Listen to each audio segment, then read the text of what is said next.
வணக்கம் என் அன்பு இனி தமிழ் மக்கள். இது அந்தமான் போர்ட் நேரம் பார்த்தீங்கன்னா 11:10 ஆயிடுச்சு. ஒரு கதை ஒன்று சொல்கிறேன், லவ் ஸ்டோரி கதை. அதை பார்த்தீங்கன்னா ஒரு ஊரில் ஒரு குளம் ஒன்று இருந்துச்சு. அந்த குளத்தில் வந்து நிறையா மீன் இருந்துச்சு. அந்த ஒரே ஒரு மீன் மாத்திரம் பார்த்தி அப்படின்னாக்கம் அடிக்கடி கரையை எட்டி பார்த்துட்டு போகுமா. என்ன காரணம் அப்படின்னாக்கம் அந்த குளத்துக்கு டெய்லி பார்த்தீங்கன்னா ஒரு பொண்ணு வந்துட்டு போகுமா. வந்துட்டு போகுமா ஒரு பொண்ணு.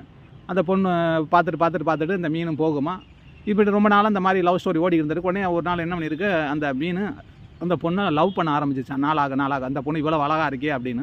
இப்போ லவ் ஒரு பக்கம் ஓடி இருந்தாலும் அந்த இதனால் எப்படி சொல்ல முடியும், மீனால் சொல்ல முடியல. இருந்தாலும் ஆண்டவன்கிட்ட வேண்டுச்சு, ஆண்டவன் அந்த பொண்ணை என் கூட சேர்த்து வைக்கணும், நான் செத்தாலும் பரவாயில்ல, அந்த பொண்ணோட நான் சேரணும் அப்படின்னு சொன்னிச்சு. அவனே ஆண்டையும் பார்த்தா, இந்த அளவுக்கு நீ அந்த பொண்ணை லவ் பண்ணுற அப்படின்னா உனக்கு கண்டிப்பாக அந்த பொண்ணோட சேர்த்து வைக்கிற அப்படின்ட்டு நினச்சாரான். ஒரு நாள் என்ன பண்ணி அந்த பொண்ணு கரைக்கு வந்துச்சான், அந்த இதுக்கு குளத்துக்கு. உடனே இந்த மீன் பக்கத்தில் போச்சு. அந்த பொண்ணு என்ன டக்கான அந்த மீனை எடுத்துகிட்டு போயிடுச்சான். வீட்டுக்கு எடுத்துகிட்டு போயிட்டு குழம்பு வச்சு சாப்பிட்டுருச்சான் வெட்டி. அப்போ தான் அந்த மீன் நினச்சேன், இவ்வளோ கொடூரமானவளாக இருக்காள், இவ்வளோ கல்யாணம் என்ன ஆயிருக்கா.